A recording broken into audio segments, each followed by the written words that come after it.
The Open Media Pamphlet Series Aggression Policing Rogue States. Noam Chomsky, Ramsey Clark, Edward W. Said series editors Greg Ruggiero and Stuart Sulker, SCVENSDORIESPRESS, New York. Copyright 1999 by Noam Chomsky, Ramsey Clark, and Edward W. Said. A 7 Stories Press First Edition, published in association with Open Media. Open Media Pamphlet Series editors Greg Ruggiero and Stuart Sulker. All rights reserved. No part of this book may be reproduced, stored in a retrieval system, or transmitted in any form, by any means, including mechanical, electric, photocopying, recording or otherwise, without the prior written permission of the publisher. Book design by Cindy Labreached. 987,654,321. Printed in the USA. ISBN 1,583,222,391. Adobe eBook Edition 2001. ISBN 1,583,222,383. Microsoft Reader Edition 2001. ISBN 1,583,222,405. Palm OS Edition 2001. Digital distribution by Giant Chair, Incorporated. Contents. Apocalypse Now by Edward W. Said. 3 Rogue States by Noam Chomsky. 13. Appendix on the 50th anniversary of a Declaration of Human Rights by Ramsey Clark. 62. Apocalypse Now by Edward W. Said. First published in Arabic in Al Hayat, London, and in English in Al-Iran Weekly, Cairo.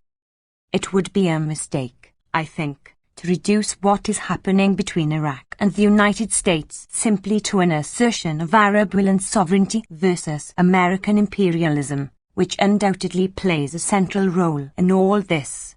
However misguided, Saddam Hussein's cleverness is not that he is splitting America from its allies, which he has not really succeeded in doing for any practical purpose, but that he is exploiting the astonishing clumsiness and failures of U.S. foreign policy.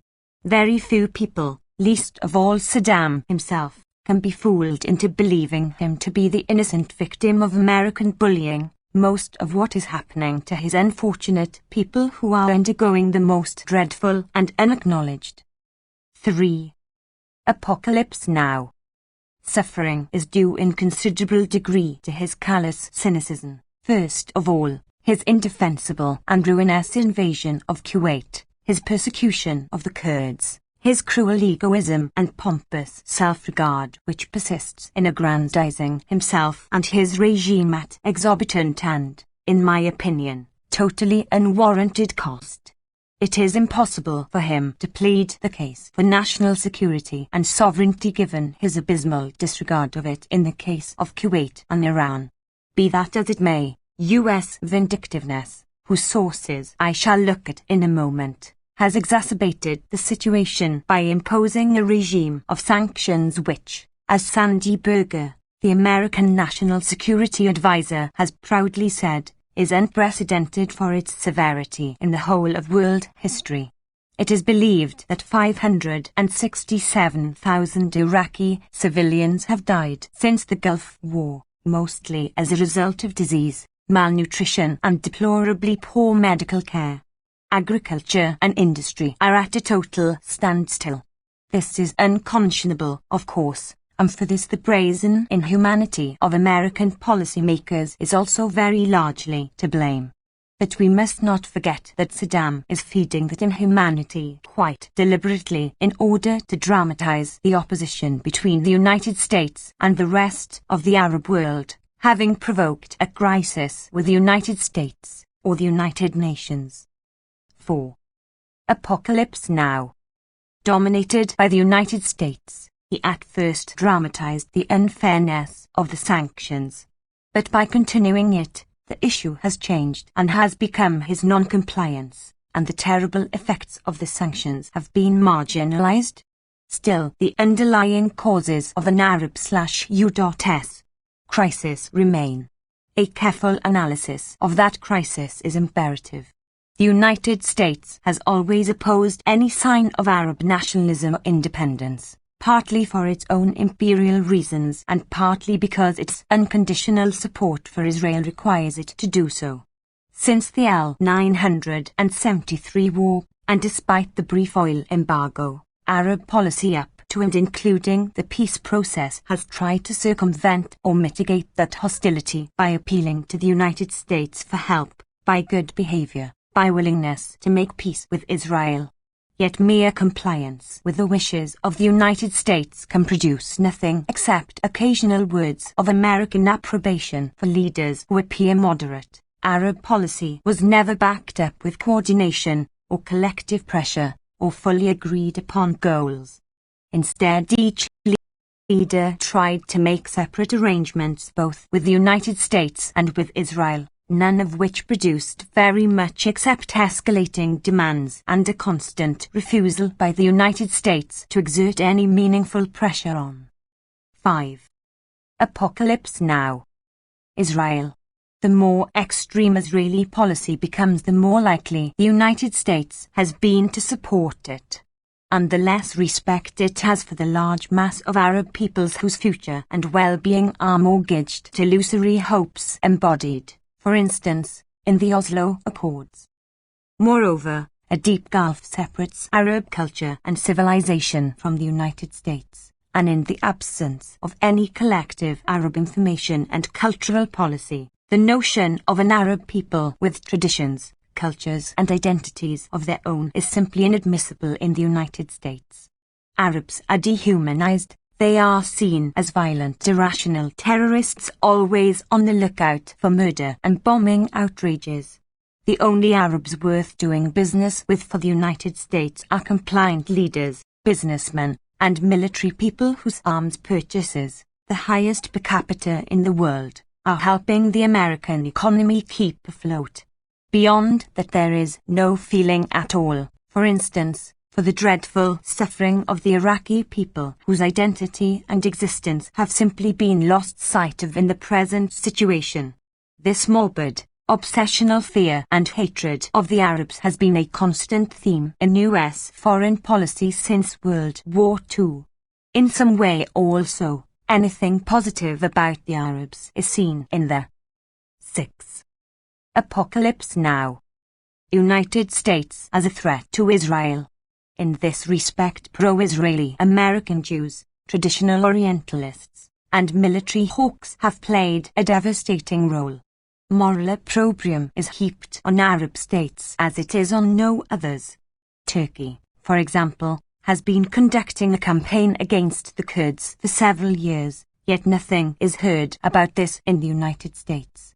Israel occupies territory illegally for 30 years. It violates the Geneva Conventions at will, conducts invasions, terrorist attacks and assassinations against Arabs, and still, the United States vetoes every sanction against it in the United Nations. Syria, Sudan, Libya, Iraq are classified as rogue states. Sanctions against them are far harsher than against any other countries in the history of U.S. foreign policy. And still the United States expects that its own foreign policy agenda ought to prevail, for example, the woefully misguided Doha Economic Summit, despite its hostility to the collective Arab agenda. In the case of Iraq, a number of further extenuations make the United States even more oppressive. Burning in the collective American unconscious is a puritanical zeal decreeing the sternest possible attitude towards anyone deemed to be an unregenerate sinner. This clearly guided American policy towards the Native American Indians, who were 7. Apocalypse Now. First demonized, then portrayed as wasteful savages, then exterminated, their tiny remnant confined to reservations and concentration camps. This almost religious anger fuels a judgmental attitude that has no place at all in international politics, but for the United States it is a central tenet of its worldwide behavior. Second, punishment is conceived in apocalyptic terms. During the Vietnam War, a leading general advocated, and almost achieved, the goal of bombing the enemy into the Stone Age. The same view prevailed during the Gulf War in 199 liters. Sinners are meant to be condemned terminally, with the utmost cruelty, regardless of whether or not they suffer the cruelest agonies. The notion of justified punishment for Iraq is now uppermost in the minds of most American consumers of news, and with that goes an almost orgiastic delight in the power used to confront Iraq in the Gulf. Pictures of immense U.S. warships steaming virtuously away punctuate breathless news bulletins about Saddam's defiance and the impending crisis. President Clinton announces that he is thinking not about the Gulf but about the 21st century. How can we tolerate Iraq's threat to use biological warfare? Even though this is unmentioned, it is clear from the United Nations Special Committee, UNSCOM, reports that he 8. Apocalypse Now. Neither has the missile capacity, nor the chemical arms, nor the nuclear arsenal, nor in fact the anthrax bombs that he is alleged to be brandishing. Forgotten in all this is that the United States has all the terror weapons known to humankind, is the only country to have used a nuclear bomb on civilians, and as recently as 7 years ago dropped 66,000 tons of bombs on Iraq. As the only country involved in this crisis that has never had to fight a war on its own soil, it is easy for the United States and its mostly brainwashed citizens to speak in apocalyptic terms. A report out of Australia on Sunday, November 6, suggests that Israel and the United States are thinking about a neutron bomb on Baghdad. Unfortunately, the dictates of raw power are very severe and, for a weak state like Iraq, overwhelming. Certainly US misuse of the sanctions to strip Iraq of everything, including any possibility for security, is monstrously sadistic. The so-called UN 661 committee created to oversee the sanctions is composed of 15 member states, including the United States, each of which has a veto. Every time Iraq passes this committee a request to sell oil for medicines, trucks, meat, etc., any member of the committee can block these requests by saying that a given item may have military purposes. Tires. 4. 9. Apocalypse Now. Example, or ambulances. In addition, the United States and its clients, for example, the unpleasant and racist Richard Butler, who says openly that Arabs have a different notion of truth than the rest of the world, have made it clear that even if Iraq is completely reduced militarily to a point where it is no longer a threat to its neighbors, which is now the case, the real goal of the sanctions is to topple Saddam Hussein's government. According to the American government, very little that Iraq can do short of Saddam's resignation or death will produce a lifting of sanctions. Finally, we should not for a moment forget that quite apart from its foreign policy interest, Iraq has now become a domestic American issue whose repercussions on issues unrelated to oil or the Gulf are very important. Bill Clinton's personal crises, the campaign funding scandals, an impending trial for sexual harassment, his various legislative and domestic failures, require him to look strong, determined and presidential somewhere else. And where but in the Gulf against Iraq has he so ready made a foreign devil to set off his blue-eyed strength to full advantage? Moreover, the increase in military expenditure for new investments in electronics, smart weaponry, more sophisticated aircraft, mobile forces for the world-wide. 10. Apocalypse Now.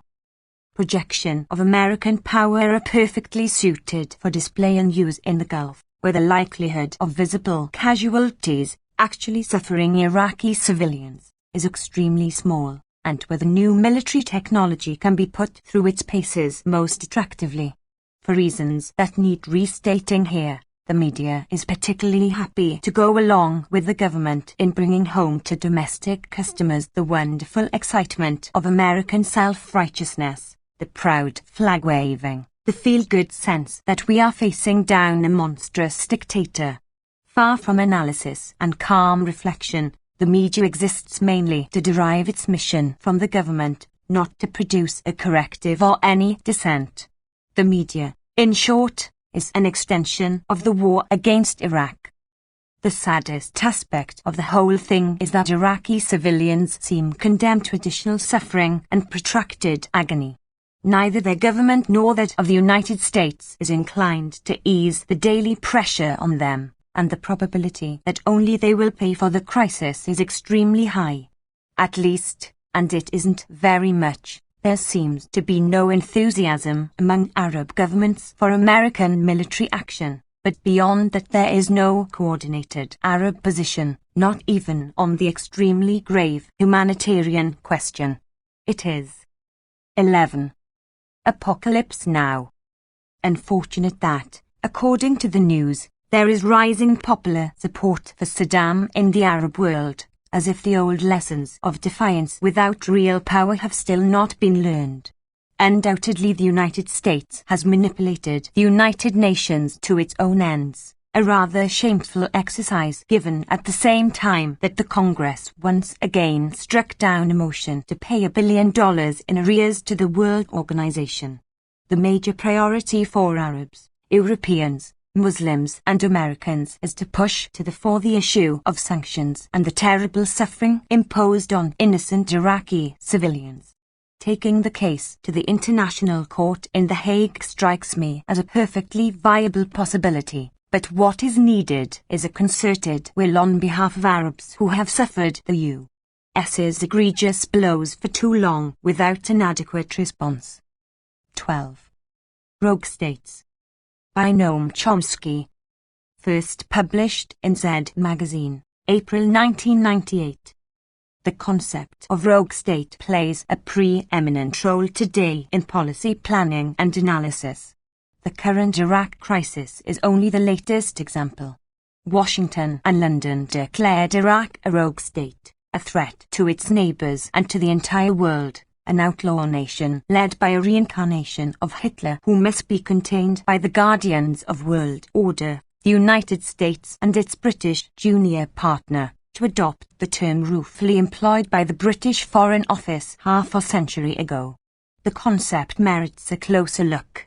But first, let's consider its application in the current crisis. The most interesting feature of the debate over the Iraq crisis is that it never took place. True, many words flowed, and there was dispute about how to proceed, but discussion kept within rigid bounds that excluded. 13. Rogue states. The obvious answer, the United States and Britain should act in accord with their laws and treaty obligations. The relevant legal framework is formulated in the Charter of the United Nations, a solemn treaty recognized as the foundation of international law and world order, and under the U.S. Constitution, the supreme law of the land. The Charter states that the Security Council shall determine the existence of any threat to the peace, breach of the peace, or act of aggression, and shall make recommendations, or decide what measures shall be taken in accordance with Articles 41 and 42. Which detail the preferred measures not involving the use of armed force and permit the Security Council to take further action if it finds such measures inadequate. The only exception is Article 51, which permits the right of individual or collective self-defense against armed attack. Until the Security Council has taken the measures necessary to maintain international peace and security. Apart from these exceptions, Member States shall refrain in their international relations from the threat or use of force. There are legitimate ways to react to the many threats to world peace. If Iraq's neighbors feel 14. Rogue states threatened, they can approach the Security Council to authorize appropriate measures to respond to the threat. If the United States and Britain feel threatened, they could do the same. But no state has the authority to make its own determinations of these matters and to act as it chooses. The United States and Britain would have no such authority even if their own hands were clean. Hardly the case. Outlaw states do not accept these conditions. Saddam's Iraq, for example, or the United States. Its position was forthrightly articulated by Secretary of State Madeleine Albright, then UN ambassador, when she informed the Security Council during an earlier U.S. confrontation with Iraq that the United States will act multilaterally when weakened and unilaterally as we must, because we recognize this area as vital to U.S. national interests and therefore accept no external constraints. Albright reiterated that stand when UN Secretary-General Kofi Annan undertook his February 1998 diplomatic mission. We wish him well, she stated, and when he comes back we will see what he has brought and how it fits with our national interest, which will determine how we respond. When Annan announced that an agreement had been reached, Albright repeated the doctrine, it is 15. Rogue states. Possible that he will come with something we don't like, in which case we will pursue our national interest. President Clinton announced that if Iraq fails the test of conformity, as determined by Washington, everyone would understand that then the United States and hopefully all of our allies would have the unilateral right to respond at a time, place and manner of our own choosing, in the manner of other violent and lawless states. The Security Council unanimously endorsed Annan's agreement, rejecting U.S./U.K. demands that it authorize the use of force in the event of non-compliance. The resolution warned of severest consequences, but with no further specification. In the crucial final paragraph, the Council decides, in accordance with its responsibilities under the Charter, to remain actively seized of the matter, in order to ensure implementation of this resolution and to ensure peace and security in the area. The Council, no one else, in accordance with the Charter. The facts were clear and unambiguous. Headlines read, "An automatic strike isn't endorsed." Wall Street Journal, UN rebuffs US on threat to Iraq if it breaks pact. New York Times, etc. Britain's UN ambassador privately assured his colleagues on 16. Rogue states. The Council that the resolution does not grant the United States and Britain an automatic trigger to launch strikes against Iraq if it impedes UN searches. It has to be the Security Council who determines when to use armed force, the ambassador of Costa Rica declared, expressing the position of the Security Council. Washington's reaction was different. U.S. Ambassador Bill Richardson asserted that the agreement did not preclude the unilateral use of force and that the United States retains its legal right to attack Baghdad at will.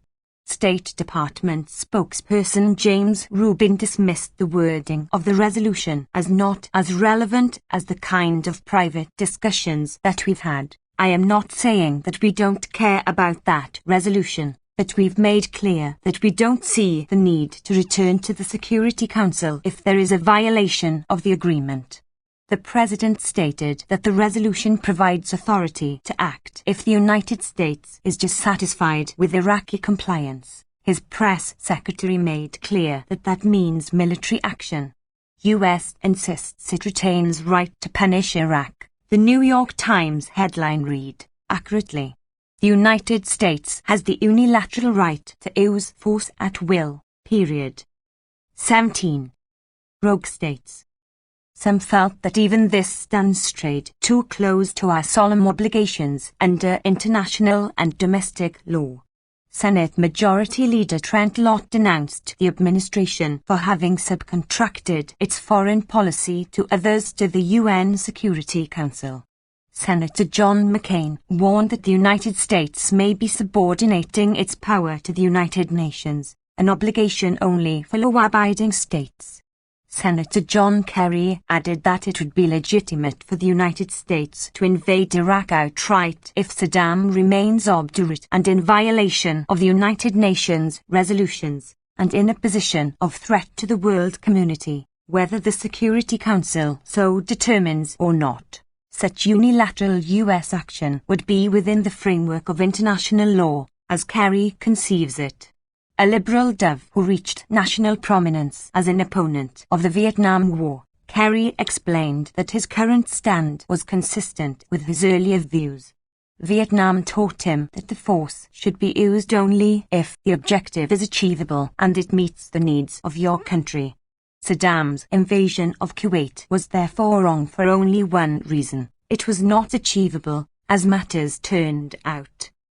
18. Rogue states. At the liberal dovish end of the spectrum, an agreement was welcomed, but within the narrow framework that barred the central issues.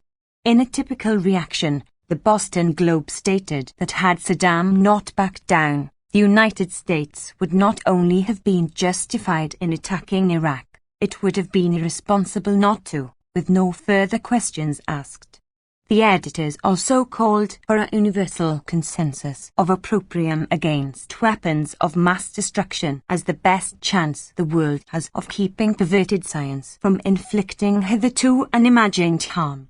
A sensible proposal. One can think of easy ways to start, without the threat of force, but these are not what are intended. Political analyst William F. deplored Washington's unwillingness to consult theological or philosophical opinion, the views of the Thomas Aquinas and Renaissance theologian Francisco Serres, as a part of the analytical community in the United States and Britain had done during the 1950s and 1960s, seeking guidance from philosophy and theology, but not the foundations of contemporary international and domestic law, which are explicit, though irrelevant to the intellectual culture.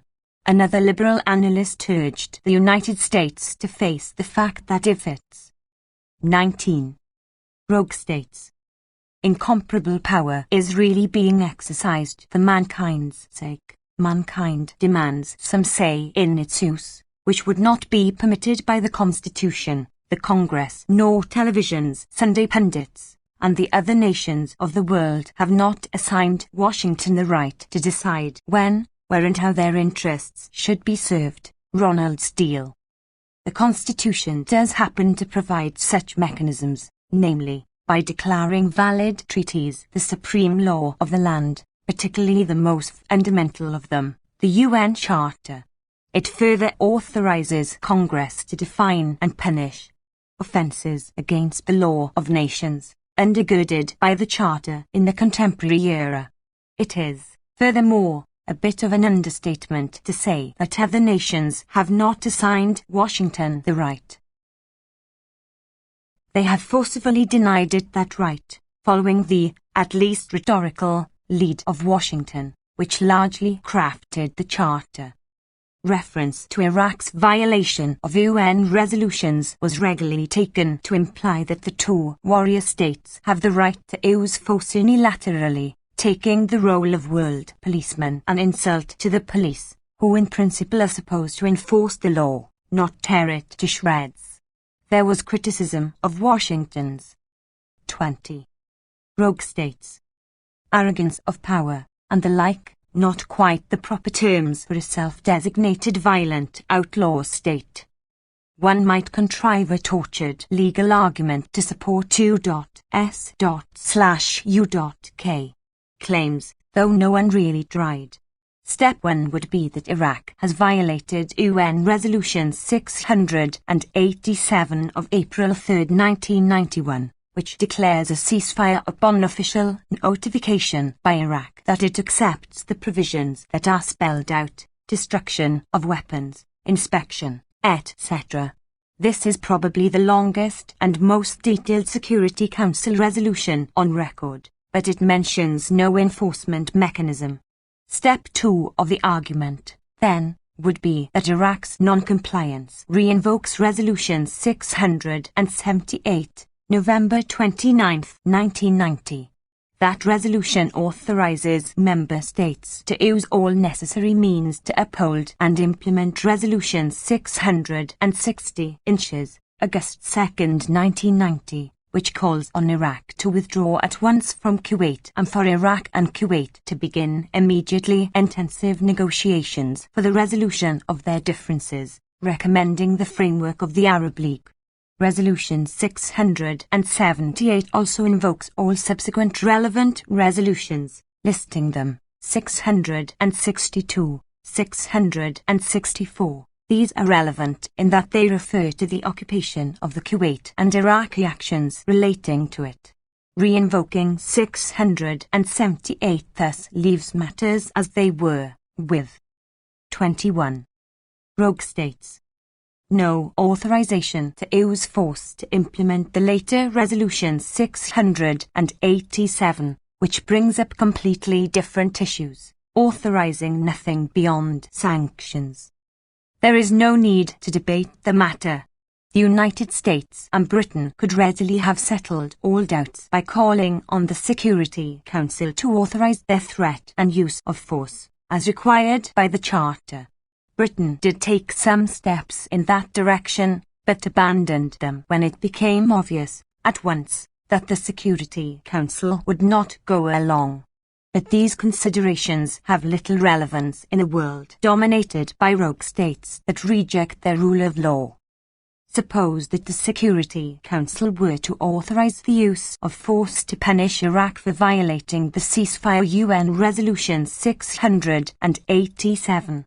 That authorization would apply to all states, for example, to Iran, which would therefore be entitled to invade southern Iraq to sponsor rebellion. Iran is a neighbor and the victim of U.S.-backed Iraqi aggression and chemical warfare, and could claim, not implausibly, that its invasion would have some local support. The United States and Britain can make no such claim. Such Iranian actions, if imaginable, would never be tolerated, but would be far less outrageous than the plans of the self-appointed enforcers. It is hard to imagine such elementary. 22. Rogue states. Observations entering public discussion in the United States and Britain. Contempt for the rule of law is deeply rooted in U.S. practice and intellectual culture. Recall, for example, the reaction to the judgment of the World Court in 1986 condemning the United States for unlawful use of force against Nicaragua, demanding that it desist and pay extensive reparations, and declaring all U.S. aid to the Contras, whatever its character, to be military aid, not humanitarian aid. The court was denounced on all sides for having discredited itself. The terms of the judgment were not considered fit to print, and were ignored. The Democrat-controlled Congress immediately authorized new funds to step up the unlawful use of force. Washington vetoed a Security Council resolution calling on all states to respect international law, not mentioning anyone, though the intent was clear. When the General Assembly passed a similar resolution, the United States voted against it, effectively vetoing it, joined only by Israel and El Salvador. The following year, only the automatic Israeli vote could be garnered. Little of this received mention in the media or journals of opinion, let alone what it signifies. 23. Rogue states. Secretary of State George Shultz meanwhile explained, April 14, 1986, that negotiations are a euphemism for capitulation if the shadow of power is not cast across the bargaining table. He condemned those who advocate utopian, legalistic means like outside mediation, the United Nations, and the World Court, while ignoring the power element of the equation, sentiments not without precedent in modern history. The open contempt for Article 51 is particularly revealing. It was demonstrated with remarkable clarity immediately after the 1954 Geneva Accords on a peaceful settlement for Indochina, regarded as a disaster by Washington, which moved at once to undermine them. The National Security Council secretly decreed that even in the case of local communist subversion or rebellion not constituting red-armed attack, the United States would consider the use of military force, including an attack on China, if it is determined to be the source of the subversion. NSC 5429 halves, my emphasis. The wording, repeated verbatim manually in planning documents, was chosen so as to make explicit the U.S. right to violate Article 51. The same document called for remilitarizing Japan, converting Thailand into the focal point of U.S. 24. Rogue states. Covert and psychological operations in Southeast Asia, undertaking covert operations on a large and effective scale throughout Indochina, and in general, acting forcefully to undermine the Accords and the UN Charter. This critically important document was grossly falsified by the Pentagon Papers historians, and has largely disappeared from history. The United States proceeded to define aggression to include political warfare, or subversion, by someone else. That is what Adlai Stevenson called internal aggression, while defending JFK's escalation to a full-scale attack against South Vietnam. When the United States bombed Libyan cities in 1986, the official justification was self-defense against future attack. New York Times legal specialist Anthony Lewis praised the administration for relying on a legal argument that violence, in this case, is justified as an act of self-defense, under this creative interpretation of Article 51 of the Charter, which would have embarrassed a literate high school student. The U.S. invasion of Panama was defended in the Security Council by Ambassador Thomas Pickering by appeal to Article 51, which, he declared, provides for the use of armed force to defend a country, to defend our interests and our people, and entitles the United 25 rogue states. States to invade Panama to prevent its territory from being used as a base for smuggling drugs into the United States. Educated opinion nodded sagely in assent. In June 1993, Clinton ordered a missile attack on Iraq, killing civilians and greatly cheering the president, congressional doves, and the press, who found the attack appropriate, reasonable, and necessary. Commentators were particularly impressed by Ambassador Albright's appeal to Article 51.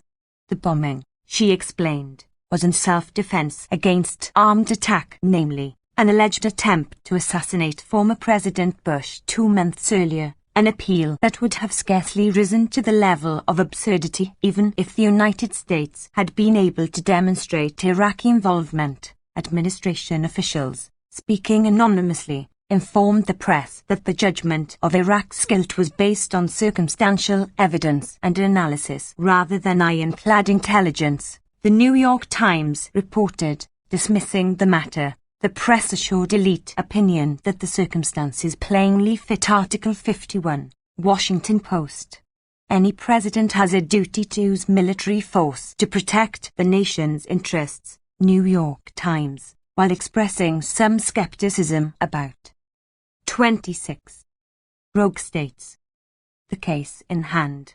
Diplomatically, this was the proper rationale to invoke, and Clinton's reference to the UN Charter conveyed an American desire to respect international law. Boston Globe. Article 51 permits states to respond militarily if they are threatened by a hostile power. Christian Science Monitor. Article 51 entitles a state to use force in self-defense against threats to one's nationals. British Foreign Secretary Douglas Hurd instructed Parliament, supporting Clinton's justified and proportionate exercise of the right of self-defense.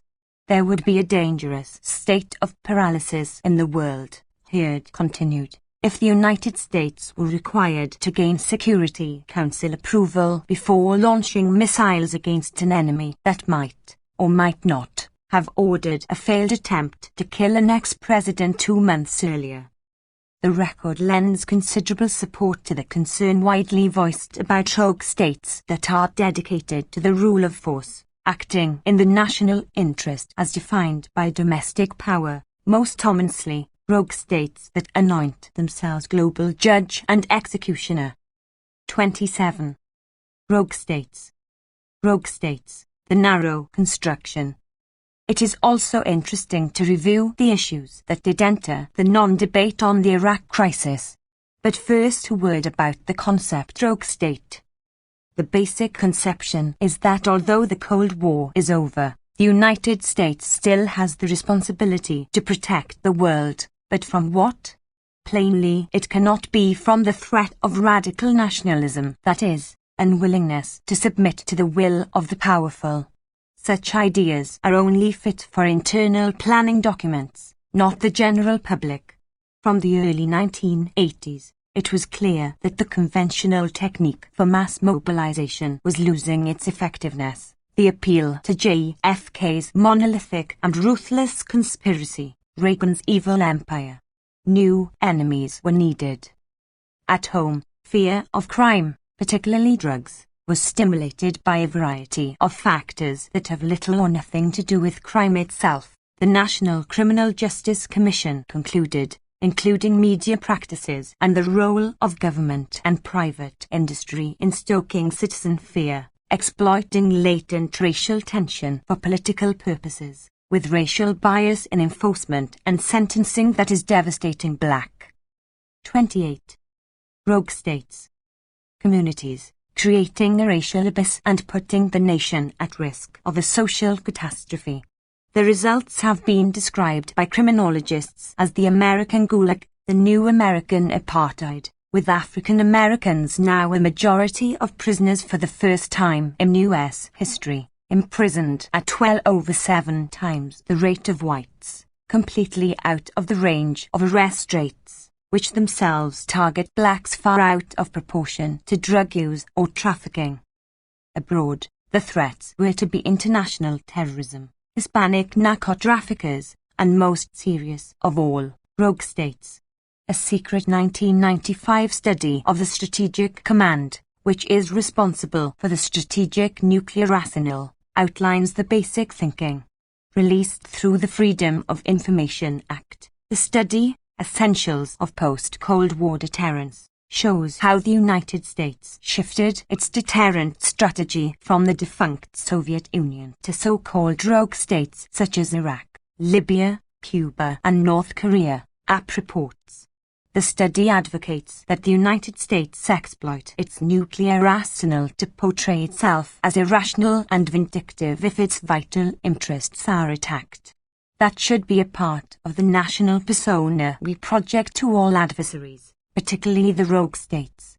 It hurts to portray ourselves as 29. Rogue states. Fully irrational and ghoul-headed, let alone committed to such silliness as international law and treaty obligations. The fact that some elements of the U.S. government may appear to be potentially out of control can be beneficial to creating and reinforcing fears and doubts within the minds of an adversary's decision-makers. The report resurrects Nixon's madman theory. Our enemies should recognize that we are crazed and unpredictable, with extraordinary destructive force at our command, so they will bend to our will and fear. The concept was apparently devised in Israel in the 1950s by the governing Labour Party, whose leaders preached in favour of acts of madness. Prime Minister Moshe Eret records in his diary, warning that we will go crazy, Nishtergia, if crossed, a secret weapon aimed in part against the United States, not considered sufficiently reliable at the time. In the hands of the world's sole superpower, which regards itself as an outlaw state and is subject to few constraints from elites within, that stance poses no small problem for the world. Libya was a favorite choice as rogue state from the earliest days of the Reagan administration. Vulnerable and defenseless, it is a perfect punching bag when needed, for example, in 1986, when the first 30 rogue states bombing in history orchestrated for prime-time TV was used by the great communicators, speechwriters to muster support for Washington's terrorist forces attacking Nicaragua, on grounds that the arch-terrorist Gaddafi has sent $400 million and an arsenal of weapons and advisors into Nicaragua to bring his war home to the United States, which was then exercising its right of self-defense against the armed attack of the Nicaraguan rogue state. Immediately after the Berlin Wall fell, ending any resort to the Soviet threat, the Bush administration submitted its annual call to Congress for a huge Pentagon budget. It explained that in a new era, we foresee that our military power will remain an essential underpinning of the global balance, but the more likely demands for the use of our military forces may not involve the Soviet Union and may be in the Third World, where new capabilities and approaches may be required, as when President Reagan directed American naval and air forces to return to Libya in 1986 in ships to bombard civilian urban targets, guided by the goal of contributing to an international environment of peace, freedom and progress within which our democracy and other free nations can flourish. The primary threat we face is the growing 31. Rogue states. Technological sophistication of the Third World. We must therefore strengthen the defense industrial base A.K.A. high-tech industry, creating incentives to invest in new facilities and equipment as well as in research and development. And we must maintain intervention forces, particularly those targeting the Middle East, where the threats to our interests that have required direct military engagement could not be laid at the Kremlin's door, contrary to endless fabrication, now put to rest. As had occasionally been recognized in earlier years, sometimes in secret, the threat is now conceded officially to be indigenous to the region, the radical nationalism that has always been a primary concern, not only in the Middle East. At the time, the threats to our interests could not be laid at Iraq's door either. Saddam was then a favored friend and trading partner. His status changed only a few months later, when he misinterpreted U.S. willingness to allow him to modify the border with Kuwait by force as authorization to take the country over, or from the perspective of the Bush administration, to duplicate what the United States had just done in Panama. At a high-level meeting immediately after Saddam's invasion of Kuwait, President Bush articulated the basic problem: my 32 rogue states worry about the Saudis is that they're going to bug out at the last minute and accept a puppet regime in Kuwait. Chair of the Joint Chiefs Colin Powell posed the problem sharply. The next few days Iraq will withdraw, putting his puppet in, and everyone in the Arab world will be happy. Historical parallels are never exact, of course. When Washington partially withdrew from Panama after putting its puppet in, there was great anger throughout the hemisphere, including Panama. Indeed, throughout much of the world, compelling Washington to veto 2 Security Council resolutions and to vote against a General Assembly resolution condemning Washington's flagrant violation of international law and of the independence, sovereignty and territorial integrity of states, and calling for the withdrawal of the U.S. armed invasion forces from Panama. Iraq's invasion of Kuwait was treated differently, in ways remote from the standard version, but readily discovered in print. The inexpressible facts shed interesting light on the commentary of political analysts. Ronald Steele, for example, who muses today on the conundrum faced by the United States, which, as the world's most powerful nation, faces greater constraints on its 33 rogue states freedom to use force than does any other country. Hence Saddam's success in Kuwait as compared with Washington's inability to exert its will in Panama. It is worth recalling that debate was effectively foreclosed in 1990-1991 as well. There was much discussion of whether sanctions would work, but none of whether they already had worked. perhaps shortly after Resolution 660 was passed. Fear that sanctions might have worked animated Washington's refusal to test Iraqi withdrawal offers from August 1990 to early January. With the rarest of exceptions, the information system kept tight discipline on the matter. Polls a few days before the January 1991 bombing showed 2-1 support for a peaceful settlement based on Iraqi withdrawal along with an international conference on the Israel-Arab conflict. Few among those who expressed this position could have heard any public advocacy of it. The media had loyally followed the president's lead, dismissing linkage as unthinkable. In this unique case, it is unlikely that any respondents knew that their views were shared by the Iraqi democratic opposition, barred from mainstream media, or that an Iraqi proposal in the terms they advocated had been released 2 weeks earlier by U.S. officials who found it reasonable and flatly rejected by 34 rogue states.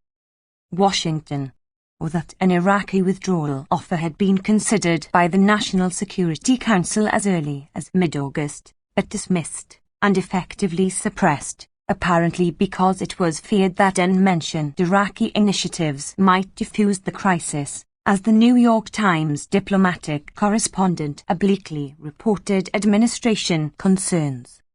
Since then, Iraq has displaced Iran and Libya as the leading rogue state. Others have never entered the ranks. Perhaps the most relevant case is Indonesia, which shifted from enemy to friend when General Suharto took power in 1965, presiding over an enormous slaughter that elicited great satisfaction in the West.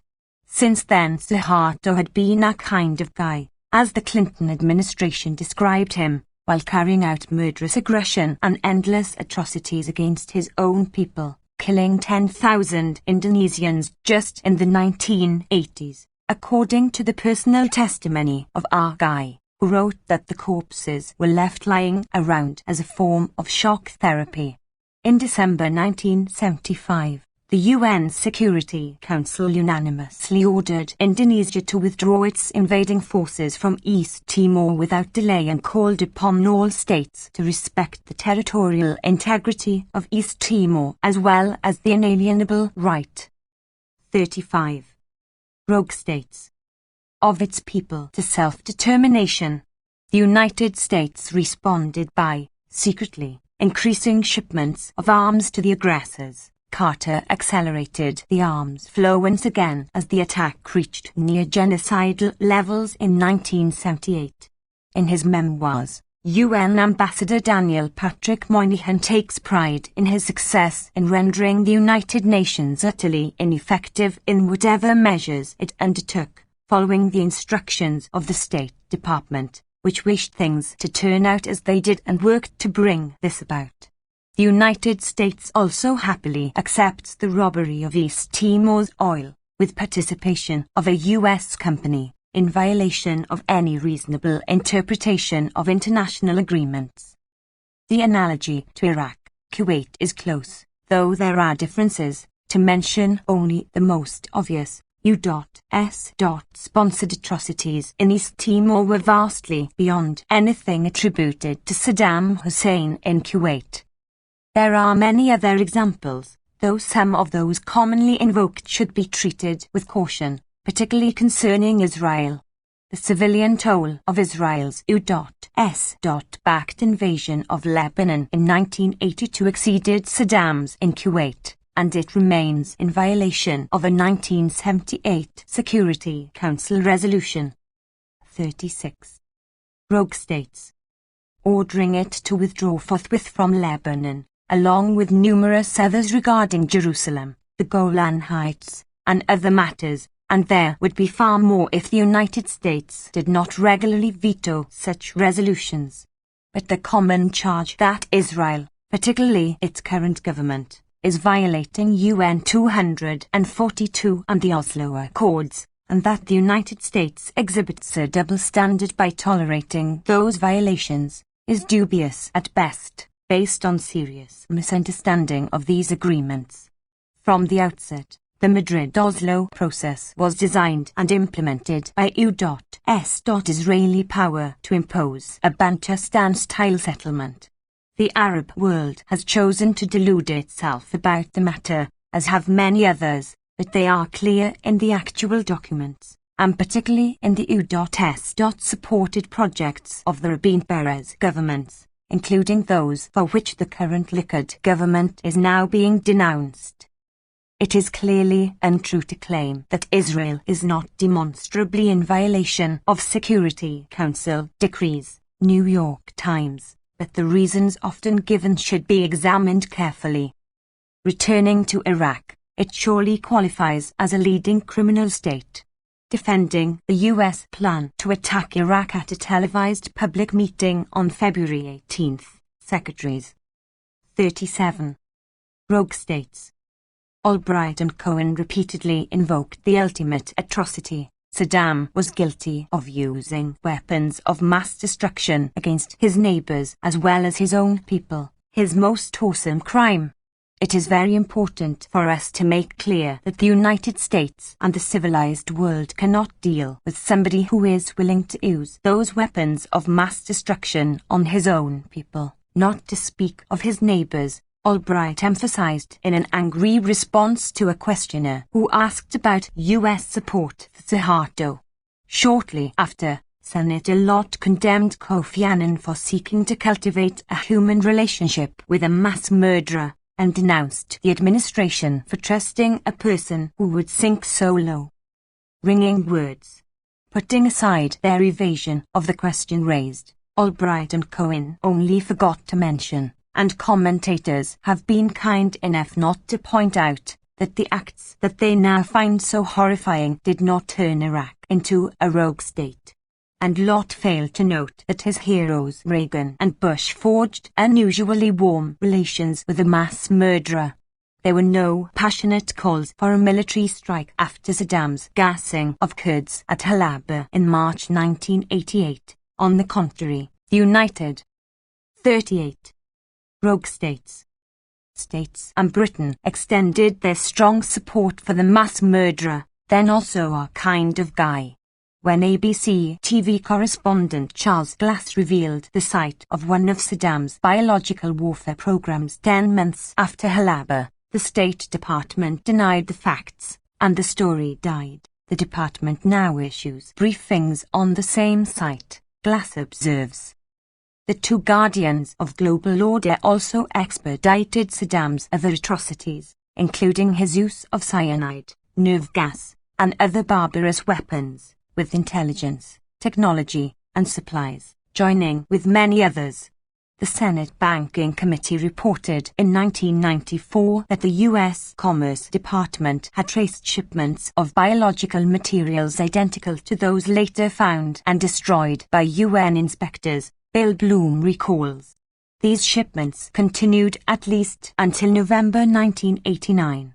A month later, Bush authorized new loans for his friend Saddam, to achieve the goal of increasing U.S. exports and put us in a better position to deal with Iraq regarding its human rights record, the State Department announced with a straight face, facing no criticism in the mainstream press, or even a report. Britain's record was exposed, at least in part, in an official inquiry, Scott Inquiry.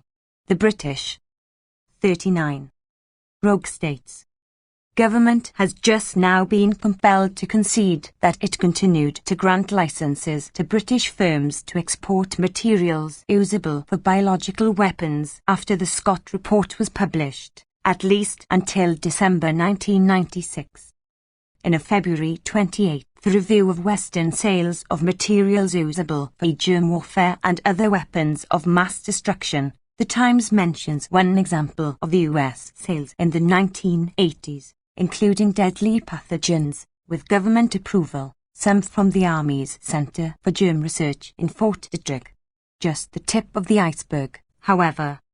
A common current pretense is Saddam's crimes were unknown, so we are now properly shocked at the discovery and must make clear that we civilized folk cannot deal with the perpetrator of such crimes. Albright The posture is cynical fraud. UN reports of 1986 and 1987 condemned Iraq's use of chemical weapons. US embassy staffers in Turkey interviewed Kurdish survivors of chemical warfare attacks, and the CIA reported them to the State Department. Human rights groups reported the atrocities at Halabja and elsewhere at once. Secretary of State George Shultz conceded that the United States had evidence on the matter. An investigative team sent by the Senate. 40. Rogue states. Foreign Relations Committee in 1988 found overwhelming evidence of extensive use of chemical weapons against civilians, charging that Western acquiescence in Iraqi use of such weapons against Iran had emboldened Saddam to believe, correctly, that he could use them against his own people with impunity, actually against Kurds, hardly the people of this tribal-based thug. The chair of the committee, Claiborne Bell, introduced the Prevention of Genocide Act of 1988, denouncing silence while people are gassed as complicity, much as when the world was silent as Hitler began a campaign that culminated in the near extermination of Europe's Jews, and warning that we cannot be silent to genocide again. The Reagan administration strongly opposed sanctions and insisted that the matter be silenced, while extending its support for the mass murderer. In the Arab world, the Kuwait press was amongst the most enthusiastic of the Arab media in supporting Baghdad's crusade against the Kurds, journalist Adel Darwish reports. In January 1991, while the war drums were beating, the International Commission of Jurists observed to the UN Human Rights Commission that after having perpetrated the most flagrant abuses on its own population without a word of reproach from the UN. 41. Rogue states. Iraq must have concluded it could do whatever it pleased. United Nations in this context means the United States and Britain, primarily. That truth must be buried along with international law and other utopian distractions. An unkind commentator might remark that recent U.S./U.K. toleration for poison gas and chemical warfare is not too surprising. The British used chemical weapons in their 1919 intervention in North Russia against the Bolsheviks, with great success, according to the British command. As Secretary of State at the War Office in 1919, Winston Churchill was enthusiastic about the prospects of using poisoned gas against uncivilized tribes, Kurds and Afghans, and authorized the Rough Middle East Command to use chemical weapons against recalcitrant Arabs as experiment, dismissing objections by the India Office as unreasonable and deploring the squeamishness about the use of gas. We cannot in any circumstances acquiesce in the non-utilization of any weapons which are available to procure a speedy termination of the disorder which prevails on the frontier, he explained. Chemical weapons are merely the application of Western science to modern warfare. 42. Rogue states. The Kennedy administration pioneered the massive use of chemical weapons against civilians as it launched its attack against South Vietnam in 19,611,962. There has been much rightful concern about the effects on U.S. soldiers, but not the incomparably worse effects on civilians. In an Israeli mass circulation daily, the respected journalist Amnon Kaplaouk reported on his 1988 visit to Vietnam, where he found that thousands of Vietnamese still die from the effects of American chemical warfare, citing estimates of 250,000 victims in South Vietnam and describing the terrifying scenes in hospitals in the South with children dying of cancer and hideous birth deformities. It was South Vietnam that was targeted for chemical warfare, not the North, where these consequences are not found, he reports. There is also substantial evidence of U.S. use of biological weapons against Cuba, reported as minor news in 1977, and at worst only a small component of continuing U.S. terror. These precedents aside, The United States and Britain are now engaged in a deadly form of biological warfare in Iraq. The destruction of infrastructure and banning of imports to repair it has caused disease, malnutrition, and early death on a huge scale. 43. Rogue states, including 567,000 children by 1995, according to UN investigations. UNICEF reports 4,500 children dying a month in 1996. In a bitter condemnation of the sanctions, January 20, 1998, 54 Catholic bishops quoted the Archbishop of the southern region of Iraq, who reports that epidemics rage, taking away infants and the sick by the thousands while those children who survive disease succumb to malnutrition. The bishop's statement, reported in full in Stanley Heller's journal, The Struggle, received scant mention in the press. The United States and Britain have taken the lead in blocking aid programs, for example, delaying approval for ambulances on the grounds that they could be used to transport troops, barring insecticides to prevent spread of disease and spare parts for sanitation systems. Meanwhile, Western diplomats point out the US had directly benefited from the humanitarian operation as much, if not more, than the Russians and the French, for example, by purchase of $600 million worth of Iraqi oil, second only to Russia, and sale by US companies of $200 million in humanitarian goods to Iraq. They also report that most of the oil bought by Russian companies ends up in the United States. 44. Rogue states.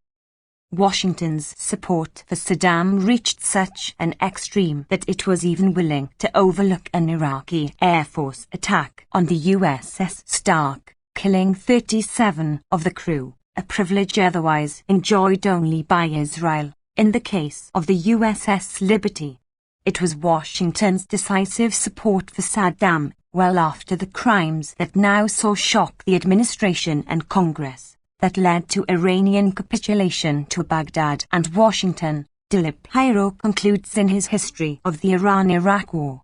The two allies had coordinated their military operations against Tehran. The shooting down of an Iranian civilian airliner by the guided missile cruise of Vincennes was a culmination of Washington's diplomatic, military and economic campaign in support of Saddam, he writes.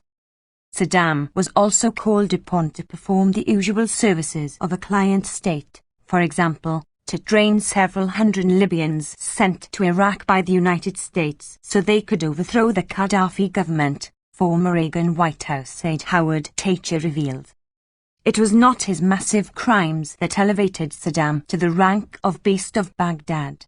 Rather, it was his stepping out of line, much as in the case of the far more minor criminal Noriega, whose major crimes were also committed while he was a U.S. client. 45. Rogue states. In passing, one might note that the destruction of Iran Air 655 in Iranian airspace by the Vincennes may come back to haunt Washington. The circumstances are suspicious, to say the least. In the Navy's official journal, Commander David Carlson wrote that he wondered aloud in disbelief as he observed from his nearby vessel as the Vincennes, then within Iranian territorial waters, shot down what was obviously a civilian airliner in a commercial corridor, perhaps out of a need to prove the viability of Aegis, its high-tech missile system. The commander and key officers were rewarded with medals for their conduct. Marine Corps Colonel, retired, David Evans observes in the same journal in an acid review of the Navy Department cover-up of the affair. President Bush informed the United Nations that one thing is clear, and that is that the Vincennes acted in self-defense. In the midst of a naval attack initiated by Iranian vessels, all lies, Evans points out, though of no significance, given Bush's position that I will never apologize for the United States of America. I don't care what the facts are. A retired Army colonel who attended the official hearings concluded that our Navy is too dangerous to deploy. 46. Rogue states. It is difficult to avoid the thought that the destruction of Pan Am 103 over Lockerbie a few months later was Iranian retaliation, as stated explicitly by Iranian intelligence defector Abul Hassan Melbahi, also an aide to President Rafsanjani, regarded as a credible and senior Iranian source in Germany and elsewhere, The Guardian reports. A 1991 U.S. intelligence document, National Security Agency, declassified in 1997, draws the same conclusion, alleging that Akbar Mohtashami, a former Iranian interior minister, transferred $10 million to bomb Pan Am 103 in retaliation for the U.S. shoot-down of the Iranian Airbus, referring to his connections with the Alibas and Abu Nidal terrorist groups. It is striking that despite the evidence and the clear motive, this is virtually the only act of terrorism not blamed on Iran. Rather, the United States and Britain have charged 2 Libyan nationals with the crime. The charges against the Libyans have been widely disputed, including a detailed inquiry by Dennis Phipps, former head of security at British Airways who served on the government's National Aviation Committee.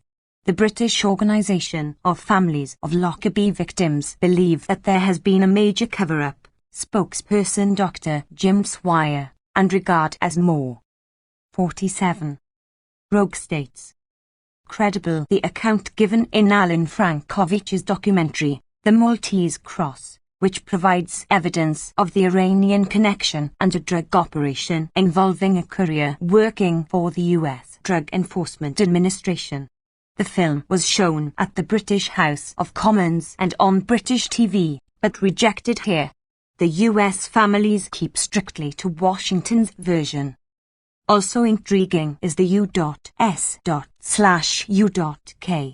refusal to permit a trial of the accused Libyans. This takes the form of a rejection of Libya's offer to release the accused for trial in some neutral venue, to a judge nominated by the UN December 1991, a trial at The Hague under Scottish law, etc. These proposals have been backed by the Arab League and the British Relatives Organisation but flatly rejected by the United States and Britain. In March 1992, the UN Security Council passed a resolution imposing sanctions against Libya, with 5 abstentions: China, Morocco, the only Arab member, India, Zimbabwe, Cape Verde. There was considerable arm twisting. Thus China was warned that it would lose U.S. trade preferences if it vetoed the resolution. The U.S. press has reported Libya's offer to release the suspects for trial, dismissing it as worthless and ridiculing Gaddafi's dramatic gesture of calling. 48. Rogue states. For the surrender of U.S. pilots who bombed 2 Libyan cities, killing 37 people, including his adopted daughter. Plainly, that is as absurd as requests by Cuba and Costa Rica for extradition of U.S. terrorists. It is understandable that the United States and Britain should want to ensure a trial they can control, as in the case of the Noriega kidnapping. Any sensible defense lawyer would bring up the Iranian connection in a neutral venue. How long the charade can continue is unclear.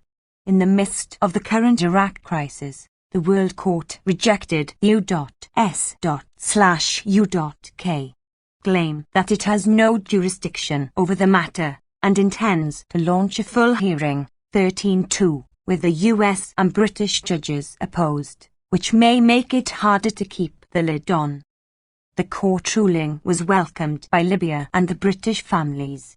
Washington and the US media warned that the World Court ruling might prejudice the 1992 UN resolution that demanded that Libya must surrender those accused of the Lockerbie bombing for trial in Scotland or the United States. New York Times, that Libya extradite the suspects to the United States and Britain. App. These claims are not accurate. The issue of transfer to Scotland or the United States never arose, and is not mentioned in the UN resolutions. Resolution 731, January 21, 1992. 49. Rogue states. Urges the Libyan government immediately to provide a full and effective response to requests in connection with the legal procedures related to attacks against Panam 103 and a French airliner. Resolution 748, March 31, 1992, decides that the Libyan government must now comply without any further delay with the request of Resolution 731. And that it renounce terrorism, calling for sanctions if Libya fails to do so. Resolution 731 was adopted in response to a U.S./U.K. declaration that Libya must surrender for trial all those charged with the crime, with no further specification. Press reports at the time were similarly inaccurate, thus reporting the U.S. dismissal of the Libyan offer to turn the suspects over to a neutral country. The New York Times highlighted the words, "Again, Libya tries to avoid a UN order." The Washington Post dismissed the offer as well, stating that the Security Council contends that the suspects must be tried in U.S. or British courts. Doubtless Washington prefers to have matters seen in this light. A correct account was given in a 1992 opinion piece by international legal authority Alfred Rubin of the Fletcher School, Christian Science Monitor, who noted that the Security Council resolution makes no mention of 50. Rogue states. Extradition to the United States and Britain, and observes that its wording departs so far from what the United States, Britain, and France are reported to have wanted that current public statements and press accounts reporting an American diplomatic triumph and UN pressures on Libya seem incomprehensible. Unfortunately, the performance is all too routine. In the New York Times, British specialist on UN law Mark Wheeler, in an op-ed, agreed with Rubin that the United States should follow the clear requirements of international law and accept Libya's proposal for world court adjudication. Libya's response to the U.S./U.K. request was precisely as mandated by international law, Wheeler wrote, condemning the United States and Britain for having flatly refused to submit the issue to the World Court. Rubin and Wheeler also ask obvious further questions. Suppose that New Zealand had resisted powerful French pressures to compel it to abandon its attempt to extradite the French government terrorists who had bombed the Rainbow Warrior in Auckland Harbour, or that Iran were to demand that the captain of the Vincennes be extradited. The World Court has now drawn the same conclusion as Rubin and Wheeler. 51. Rogue states. The qualifications as rogue state are illuminated further by Washington's reaction to the uprisings in Iraq in March 1991, immediately after the cessation of hostilities. The State Department formally reiterated its refusal to have any dealings with the Iraqi Democratic Opposition, and as from before the Gulf War, they were virtually denied access to the major U.S. media. Political meetings with them would not be appropriate for our policy at this time, State Department spokesperson Richard Boucher stated. This time happened to be March 14, 1991, while Saddam was decimating the southern opposition under the eyes of General Schwarzkopf, refusing even to permit rebelling military officers access to captured Iraqi arms. Had it not been for unexpected public reaction, Washington probably would not have extended even tepid support to rebelling Kurds, subjected to the same treatment shortly after. Iraqi opposition leaders got the message. Leith Kubber, head of the London-based Iraqi Democratic Reform Movement, alleged that the United States favors a military dictatorship, insisting that changes in the regime must come from within, from people already in power. London-based banker Ahmed Chalabi, head of the Iraqi National Congress, said that 52. Rogue states. The United States, covered by the fig leaf of non-interference in Iraqi affairs, is waiting for Saddam to butcher the insurgents in the hope that he can be overthrown later by a suitable officer, an attitude rooted in the U.S. policy of supporting dictatorships to maintain stability. Administration reasoning was outlined by New York Times chief diplomatic correspondent Thomas Friedman. While opposing a popular rebellion, Washington did hope that a military coup might remove Saddam, and then Washington would have the best of all worlds, an iron-fisted Iraqi junta without Saddam Hussein, a return to the days when Saddam's iron fist held Iraq together, much to the satisfaction of the American allies Turkey and Saudi Arabia, not to speak of Washington. 2 years later, in another useful recognition of reality, he observed that it has always been American policy that the iron-fisted Mr. Hussein plays a useful role in holding Iraq together, maintaining stability. There is little reason to believe that Washington has modified the preference for dictatorship over democracy deplored by the ignored Iraqi democratic opposition, though it doubtless would prefer a different iron fist at this point. If not, Saddam will have to do. 53. Rogue states. The concept rogue state is highly nuanced. Thus Cuba qualifies as a leading rogue state because of its alleged involvement in international terrorism, but the United States does not fall into the category despite its terrorist attacks against Cuba for close to 40 years, apparently continuing through last summer according to important investigative reporting of the Miami Herald, which failed to reach the national press in the United States. It did in Europe. Cuba was a rogue state when its military forces were in Angola, backing the government against South African attacks supported by the United States. South Africa, in contrast, was not a rogue state then, nor during the Reagan years, when it caused over $60 billion in damage and 1.5 million deaths in neighboring states, according to a UN commission, not to speak of some events at home, and with ample U.S./U.K. support. The same exemption applies to Indonesia and many others. The criteria are fairly clear. A rogue state is not simply a criminal state, but one that defies the orders of the powerful, who are, of course, exempt. 54. Rogue states. More on the debate. That Saddam is a criminal is undoubtedly true, and one should be pleased, I suppose, that the United States and Britain, and mainstream doctrinal institutions, have at last joined those who prematurely condemned U.S./U.K. support for the mass murderer. It is also true that he poses a threat to anyone within his reach.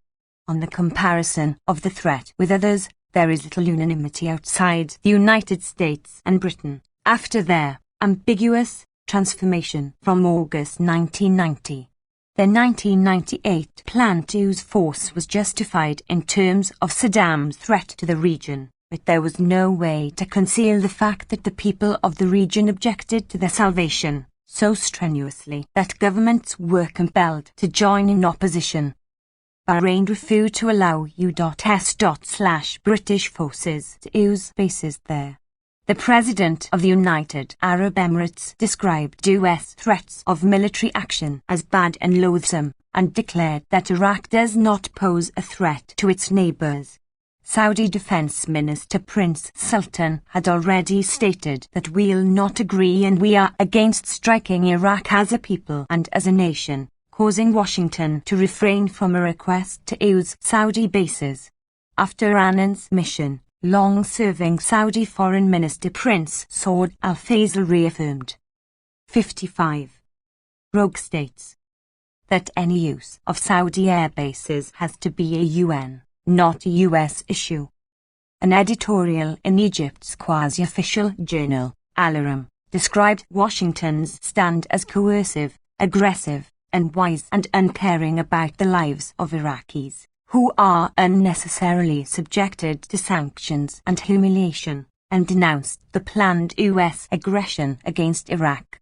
Jordan's parliament condemned any aggression against Iraq's territory and any harm that might come to the Iraqi people. The Jordanian army was forced to seal off the city of Man after 2 days of pro-Iraq rioting. A political science professor of Kuwait University warned that Saddam has come to represent the voice of the voiceless in the Arab world, expressing popular frustration over the New World Order and Washington's advocacy of Israeli interests.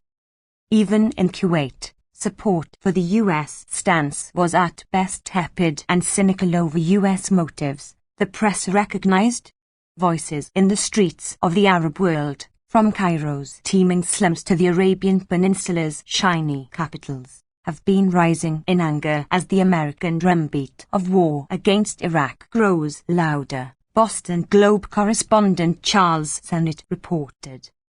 56. Rogue states. The Iraqi democratic opposition was granted a slight exposure in the mainstream, breaking the previous pattern. In a telephone interview with the New York Times, Ahmed Chalabi reiterated the position that had been reported in greater detail in London weeks earlier. Without a political plan to remove Saddam's regime, military strikes will be counterproductive, he argued, killing thousands of Iraqis, leaving Saddam perhaps even strengthened along with his weapons of mass destruction and with an excuse to throw out ENSCOM, the UN inspectors, who have in fact destroyed vastly more weapons and production facilities than the 1991 bombing. U.S./U.K. Plans would be worse than nothing. Interviews with opposition leaders from several groups found near unanimity in opposing military action that did not lay the basis for an uprising to overthrow Saddam. Speaking to a parliamentary committee, Chalabi held that it was morally indefensible to strike Iraq without a strategy for removing Saddam.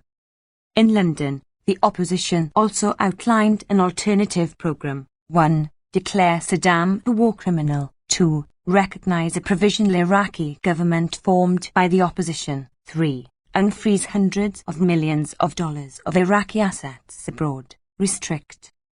57. Rogue states. Saddam's forces buy a no-drive zone or extend the no-flight zone to cover the whole country. The United States should help the Iraqi people remove Saddam from power, Chalabi told the Senate Armed Services Committee. Along with other opposition leaders, he rejected assassination, covert U.S. operations or U.S. ground troops, Reuters reported, calling instead for a popular insurgency. Similar proposals have occasionally appeared in the United States. Washington claims to have attempted support for opposition groups, but their own interpretation is different. Chalabi's view, published in England, is much as it was years earlier. Everyone says Saddam is boxed in, but it is the Americans and British who are boxed in by their refusal to support the idea of political change. Regional opposition was regarded as a problem to be evaded, not a factor to be taken into account, any more than international law. The same was true of warnings by senior UN and other international relief officials in Iraq that the planned bombing might have a catastrophic effect on people already suffering miserably, and might terminate the humanitarian operations that have brought at least some relief. What matters is to establish that what we say goes, as 58. Rogue states. President Bush triumphantly proclaimed, announcing the New World Order as bombs and missiles were falling in 1991. As Kofi Annan was preparing to go to Baghdad, former Iranian President Rafsanjani, still a pivotal figure in Tehran, was given an audience by the ailing King Fahd in Saudi Arabia, British Middle East correspondent David Gardner reported, in contrast to the treatment experienced by Madeleine Albright on her recent trips to Riyadh seeking support from America's main Gulf ally. As Rafsanjani's 10-day visit ended on March 2, Foreign Minister Prince Saud described it as one more step in the right direction towards improving relations, reiterating that the greatest destabilizing element in the Middle East and the cause of all other problems in the region is Israel's policy towards the Palestinians and US support for it, which might activate popular forces that Saudi Arabia greatly fears, as well as undermining its legitimacy as guardian of Islamic holy places, including the Dome of the Rock in East Jerusalem, now effectively annexed by U.S./Israeli programs as part of their intent to extend Greater Jerusalem virtually to the Jordan Valley, to be retained by Israel. Shortly before, the Arab states had boycotted a U.S.-sponsored economic 59 rogue states summit in Qatar that was intended to advance the new Middle East project of Clinton and Perez. Instead, they attended an Islamic conference in Tehran in December, joined even by Iraq. These are tendencies of considerable import, relating to the background concerns that motivate U.S. policy in the region, its insistence, since World War II, on controlling the world's major energy reserves. As many have observed, in the Arab world there is growing fear and resentment of the long-standing Israel-Turkey alliance that was formalized in 1996, now greatly strengthened. For some years, it had been a component of the U.S. strategy of controlling the region with local cops on the beat, as Nixon's defense secretary put the matter. There is apparently a growing appreciation of the Iranian advocacy of regional security arrangements to replace U.S. domination. A related matter is the intensifying conflict over pipelines to bring Central Asian oil to the rich countries, one natural outlet being Viaduct Iran. And U.S. energy corporations will not be happy to see foreign rivals, now including China and Russia as well, gain privileged access to Iraqi oil reserves, second only to Saudi Arabia in scale, or to Iran's natural gas, oil, and other resources. 60.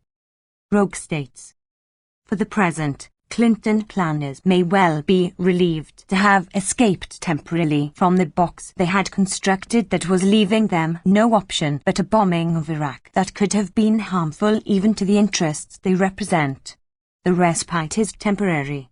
It offers opportunities to citizens of the warrior states to bring about changes of consciousness and commitment that could make a great difference in the not-too-distant future.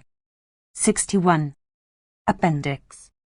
On the 50th anniversary of the Universal Declaration of Human Rights by Ramsey Clark.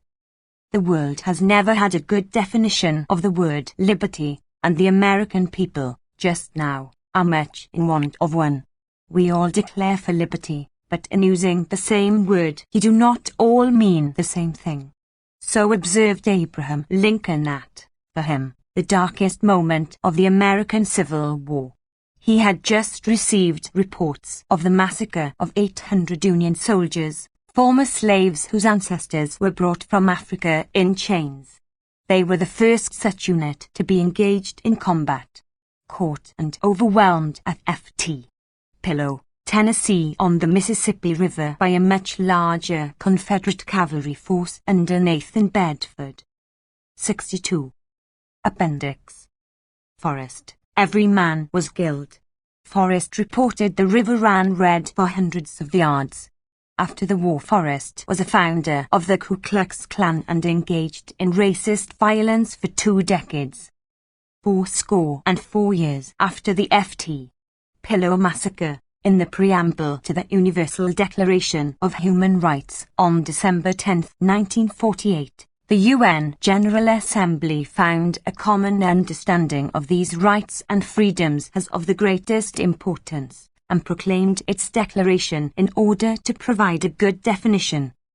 The Universal Declaration was dominated by the experience, concerns, interests and values of a narrow segment of the people of the United Nations, primarily the governments of the rich nations, primarily the United States, England and France. It emphasized political rights developed over centuries from their histories with little concern for economic, social and cultural rights. Still, it was and remains an important contribution in the continuing struggle for justice. In the fifth paragraph of its preamble, the Declaration notes, the United Nations has affirmed the dignity and worth of the human person and the equal rights of men and women, and have determined to promote. 63. Appendix. Social progress and better standards of life and larger freedom. Article 1 provides all human beings are born free and equal in dignity and rights. Article 5 states, no one shall be subjected to torture or to cruel, inhuman or degrading treatment or punishment. Article 25 declares, everyone has the right to a standard of living adequate for the health and well-being of himself and of his family, including food, clothing, housing and medical care. The United States government pays lip service to the Declaration, but its courts have consistently refused to enforce its provisions, reasoning it is not a legally binding treaty or contract, but only a declaration. This ignores the fact that international law recognizes the provisions of the Declaration as being incorporated into customary international law, which is binding on all nations. The most fundamental, dangerous and harmful violation of the Universal Declaration of Human Rights on its 15th birthday is economic sanctions imposed on entire populations. The United States alone blockades 11 million Cubans in the face of the most recent General Assembly resolution approved by 157 nations condemning the blockade, with only the United States and Israel in opposition. The entire 64. Appendix. Population of Cuba, and every Cuban has had the right to a standard of living adequate for health and well-being, including food, clothing, housing and medical care, deliberately violated by the United States blockade. Security Council sanctions against Iraq, which are forced by the United States, have devastated the entire nation, taking the lives of more than 1,500,000 people, mostly infants, children, chronically ill and elderly, and harming millions more by hunger, sickness and sorrow. The sanctions destroy the dignity and rights of the people of Iraq and are the most extreme form of cruel, inhuman and degrading treatment, which are prohibited by the Declaration. Despite the cruelest destruction of the most basic human rights and liberties of all the people in Iraq, including rights to medicine, safe drinking water and sufficient food, the United States government, with a major mass media in near-perfect harmony, proclaims itself the world's champion of liberty and human rights. The problem, as Lincoln surely knew, is not merely one of definitions. It is a problem of power, will and accountability. The United States intends to have its way and serve its own interests, with Iraq, Cuba, Libya, Iran, the Sudan and many other countries. 65. Appendix.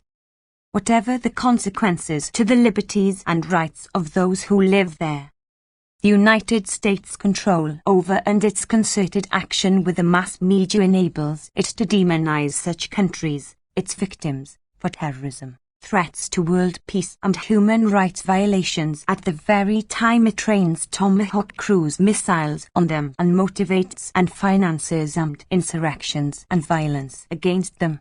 At the same time, the United States increases its own staggeringly large prison industry, with more than 1 million persons confined, including 40% of all African American males between 17 and 27 years old in the state of California. Simultaneously, the United States spends more on its military than the 10 largest military budgets of other nations combined, sells most of the arms and sophisticated weapons still increasing worldwide, while rejecting an international convention to prohibit landmines and an international court of criminal justice. And the United States maintains and deploys the great majority of all weapons of mass destruction existent on Earth, nuclear, chemical, biological and the most deadly of all, economic sanctions. It is imperative that clear definitions of all fundamental rights of people, be clearly inscribed in. 66. Appendix. International law, including economic rights which are most basic to human need and on which all other rights are dependent, and rights to freedom from military aggression by a superpower or its surrogates. But without a passionate commitment by the people of the United States and other major powers to stop their own governments from violating those definitions of human rights, hold them accountable for their acts, and to prevent their own media from seducing them into acceptance or complacency, there will be no protection for the poor and powerless, and no correspondence between the words of rich and powerful nations and their deeds. We can be thankful for the Universal Declaration of Human Rights, but together the people of the world must do better to define and protect the humanity of the people. Edward W. Said was born in Jerusalem, Palestine, and attended schools there and in Cairo, Egypt. He is Old Dominion Foundation Professor in the Humanities at Columbia University. He is the author of Orientalism, Covering Islam, After the Last Sky, Culture and Imperialism, and many others. He was formerly a member of the Palestine National Council. 67. Appendix. Noam Chomsky is an activist, writer, and professor of linguistics at Massachusetts Institute of Technology, where he has taught since 1955. His most recent book is Profit Over People, Neoliberalism and Global Order, 7 Stories Press, 1998. Chomsky has published many titles in the Open Media Pamphlet series, including Media Control, The Spectacular Achievements of Propaganda. Ramsey Clark is an attorney, teacher, and writer. He served as Attorney General of the United States during the Johnson administration. He is actively engaged in practice of law in fields of law, peace, disarmament, human rights, civil liberties, voting rights, health, education, and others. In 1991, he founded the International Action Center. 68. Activist resources. ZNet, Z Magazine's excellent website posts activist alerts, progressive analysis, and hosts a variety of discussion areas on politics and social change. www.zmag.org web link. International Action Center founded by former Attorney General Ramsey Clark in 1991. This activist organization coordinates protests of U.S. military aggression and foreign policy. 39 West 14th Street, Room 206, New York, New York 10011. 1 Telephone, 212. 633. 6646 Fax, 212. 633. 2889 Email, eacenter@eacenter.org. Voices in the Wilderness, 1460 West Carmen Avenue, Chicago, Illinois 60640. 69.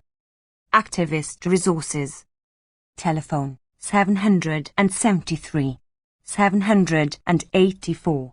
8065 Fax, 773. 784. 8837 Email, kelly@ic.app.org. www.nonviolence.org web link. Peace Section 475 Riverside Drive, number 242 New York, New York 10415. Telephone, 212. 870. 2304 Fax, 212. 870. 2243 Email, metropy@aol.com. Muslim Peace Fellowship, P.O. Box 271, Nyack, New York 10960. Telephone, 914. 358. 4601 Fax, 914. 358.